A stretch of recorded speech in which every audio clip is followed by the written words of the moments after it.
Acquérir une maison, retrouver la campagne mais garder la ville à proximité, voilà ce qui a amené les Klinger à Housson où ils tombent sur cette maison construite en 1949 et laissée inhabitée depuis 10 ans. La première visite, je vous avoue que c'était un jour de pluie, il faisait gris et je me suis dit oula, on va partir en courant là parce que l'état de la maison était assez décrépite. On avait des doubles vitrages mais de l'époque, donc c'est-à-dire une fenêtre en bois avec un double vitrage, une deuxième fenêtre derrière en aluminium. L'état des sanitaires aussi qui était totalement à refaire, l'état des sols, et puis après il faut se projeter, s'imaginer avec d'autres tapisseries, casser des murs, etc. quoi.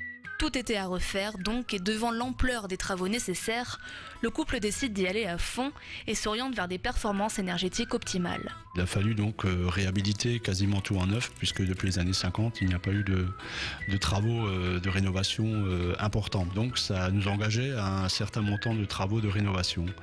Et on s'était posé la question si l'on mettait un petit peu plus pour effectivement gagner en économie d'énergie. L'aspect environnemental est évidemment sous-jacent aussi. Il se lance d'abord seul, puis cherche de l'aide auprès de professionnels pour faire un premier diagnostic et trouver les réponses adéquates à cette habitation typique de l'après-guerre avec soubassement en béton surmonté de briques et de combles en bois.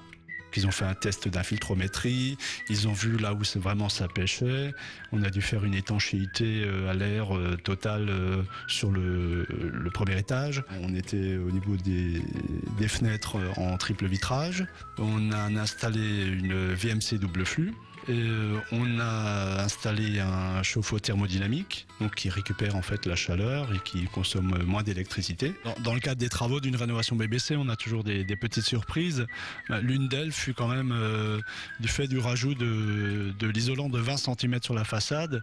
On a dû rallonger une partie de la toiture, enfin sur les 4 coins, pour que la gouttière ne se retrouve pas à fleur de la façade. Donc c'est évidemment un petit surcoût qu'on n'avait pas chiffré au départ.